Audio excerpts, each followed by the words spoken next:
Hello friends, welcome back to my YouTube channel Rathore review. इस पर के नाम दूसरी अपकमिंग एपिसोड की अपडेट आपके लिए लेकर आई हूँ। इधर श्लोक काम की तलाश में भटक रहे होते हैं। फिर उनके पास में चौकसी भाई आ जाते हैं। फिर चौकसी भाई कहता है, अरे श्लोक भाई, आप कहाँ घूम रहे हो? चलो मेरे साथ, मैं अपने जान पहचान वाले के पास आपको जॉब दिलाता हूँ। और तुम्हें इंग्लिश तो आती है ना? फिर श्लोक कहता है, हाँ। फिर चौकसी भाई श्लोक को दुकान के अंदर लेकर जाते हैं। फिर दुकान मालिक से कहता है, जय श्री कृष्ण भैया, यह बहुत अच्छा लड़का है और इंग्लिश तो एकदम फटाफट बोलता है। फिर दुकानदार मालिक कहता है, हाँ ठीक है, लेकिन शुरुआत में इन लड़कों से ट्रेनिंग लेनी पड़ेगी और 3,000 के कपड़े को 6,000 में बेचना होगा और कस्टमर जब दुकान पर आएंगे तो उसे साड़ी पहनकर दिखलाना होगा और पहनानी भी होगी। फिर इतना सुनने के बाद श्लोक तुरंत वहाँ से बाहर चला जाता है। फिर रात को जब श्लोक लौटकर घर आता है, फिर आस्था उनसे देखकर पूछती है, श्लोक क्या हुआ, जॉब मिली या नहीं? फिर श्लोक उदास होकर अपने सर को हिलाकर कहता है, नहीं। फिर आस्था कहती है, चलो मैं आपके लिए कॉफ़ी बनाती हूँ, आपका मूड फ्रेश हो जाएगा। लेकिन श्लोक बिना कुछ कहे वहाँ से चला जाता है। इधर काली निधि कहती है, आस्था के लिए सामान पैक कर रही होती है और फिर अपनी आई से कहती है, आई, आस्था के लिए पैसे भेज दूँ क्या? फिर उनकी आई कहती है, नहीं, बिल्कुल नहीं, उन लोगों ने जब मना किया है तो मत भेजो। फिर अंकुश वहाँ पर आ जाता है और कहता है, क्या भेज रहा है?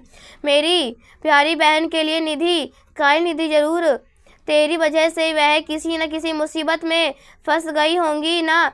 अरे माथे तू जहाँ भी जाती है वहाँ प्रॉब्लम ही लाती है। इधर आस्था सुबह होकर सोकर उठती है। फिर देखती है श्लोक अपने बेड पर नहीं होता। फिर आस्था बाहर जाकर देखती है तो श्लोक पानी भरने के लिए लाइन में लगा होता है। फिर उसको देखकर आस्था हंसने लगती है। इधर श्लोक को लड़कियां छेड़ने लगती हैं और लड़कियां कहती हैं, ए हीरो, क्या बॉडी बनाई है रे तूने? अच्छा है, तू अपने घर के लिए पानी भर रहा है और एक हमारे मर्द हैं जो हमारे लिए गिलास पानी भी नहीं लाते।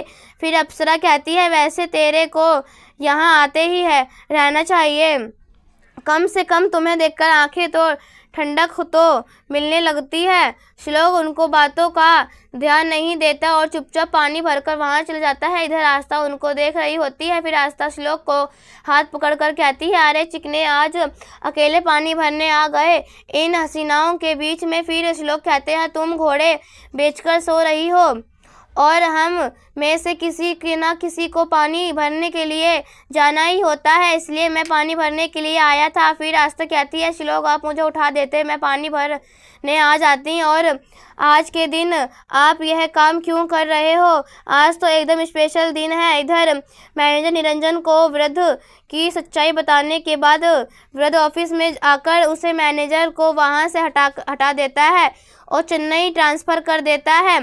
फिर मैनेजर कहता है, श्लोक सर होते तो यह फैसला नहीं लेते। फिर वृद्ध और ज़्यादा मन ही मन जलने लगता है। फिर मैनेजर वहाँ चल जाता है। इधर निरंजन घर पे पूजा करवा रहा होता है। फिर पंडितों को बहुत सारे पैसे का और सम्मान दान कर रहा होते हैं कि वृद्ध वहाँ पर आ जाता है। निरंजन से पूछता है, आज क्या है, कुछ स्पेशल है? फिर निरंजन कहता है, बेटा, आज श्लोक का सालगिरह है, इसलिए मैं उनकी खुशी के लिए पूजा करवा रहा हूँ। फिर इतना सुनने के बाद वृद्ध मन ही मन बहुत जलने लगता है। फिर निरंजन कहता है, वृद्ध, तुम्हें याद नहीं था क्या? फिर वृद्ध बहाने बनाते हुए कहता है, मुझे यह याद था बाबा, लेकिन काम की टेंशन में भूल गया था।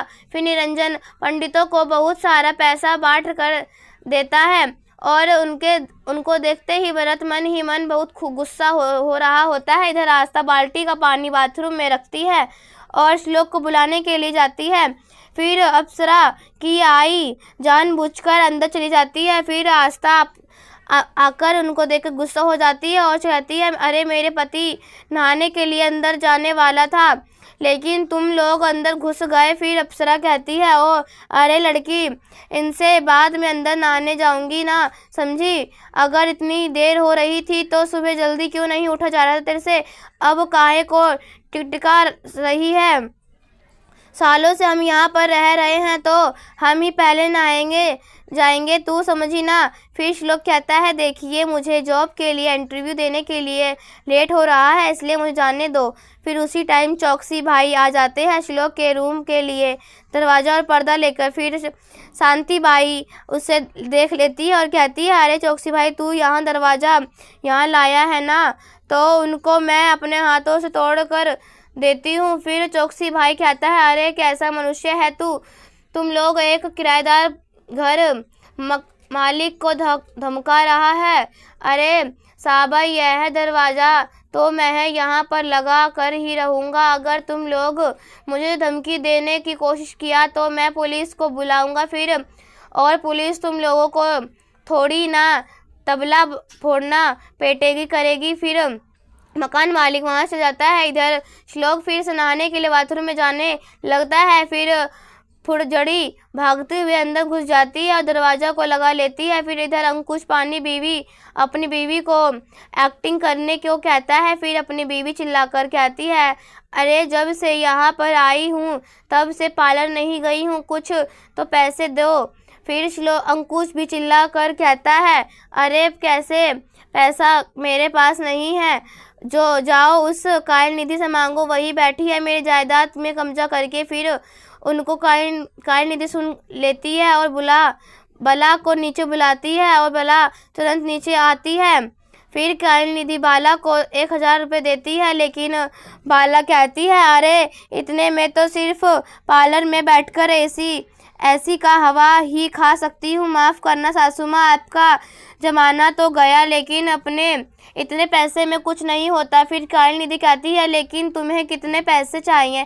फिर बाला कहती है, कम से कम 10,000 पैसे तो होना ही चाहिए, छोटे मोटे पार्लर में जाकर मुझे अपने बाल ख़राब नहीं करने और ना ही मुझे अपनी इज्जत। फिर कायल निधि अपने कमरे से अपना ATM लेकर आती है और बाला को दे देती है। फिर अंकुश ATM को उनसे छीन लेता है और अपने बाइक में बाला को बैठाकर पार्लर से लेकर चला जाता है। इधर आस्था दरवाज़ा खोलने के लिए अप्सरा को कहती है, लेकिन अप्सरा दरवाज़ा ही नहीं खोल रही होती है। फिर शांता बाई कहती है, अप्सरा अपनी खूबसूरती को खूब निहारा, खूब नहाओ।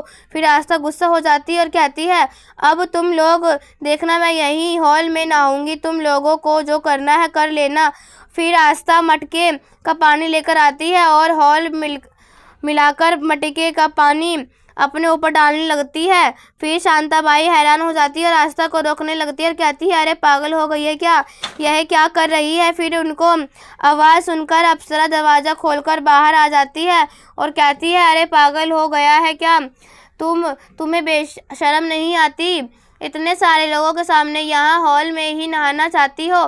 फिर अब आस्था कहती है, अरे वाह वाह, तुम्हें तो बहुत लिहाज है, बाथरूम नहाने के लिए होता है, कम से अंदर गई हो, लेकिन अभी तक साड़ी भी नहीं भीगी है। फिर आस्था श्लोक को हाथ पकड़कर कहती है, श्लोक आप बाथरूम में जाइए, मैं देखती हूँ कौन रोकता है आपको। फिर श्लोक अंदर नहाने के लिए चले जाता है। इधर अप्सरा और शांताबाई श्लोक और आस्था को बाहर से घर से निकालने का प्लान बना रहे होते हैं और अप्सरा कहती है, अब तो इन दोनों को किसी भी हालत में इस घर से निकालना ही होगा, मैं तंग आ गई हूँ दोनों से, अब इन दोनों को चैन से जीने नहीं दूंगी। इधर अंकुश बला को वापस घर लेकर आता है और गुस्से से ATM निकालकर काली निधि को कहता है, मैंने पैसे मांगे थे, खैरात नहीं, इसमें सिर्फ 6,702 थे। फिर काली निधि कहती है, शुक्र मनाओ अंकुश, कम से कम इसमें तो इतने पैसे थे और तुम्हारे पास तो एक भी रुपया नहीं है।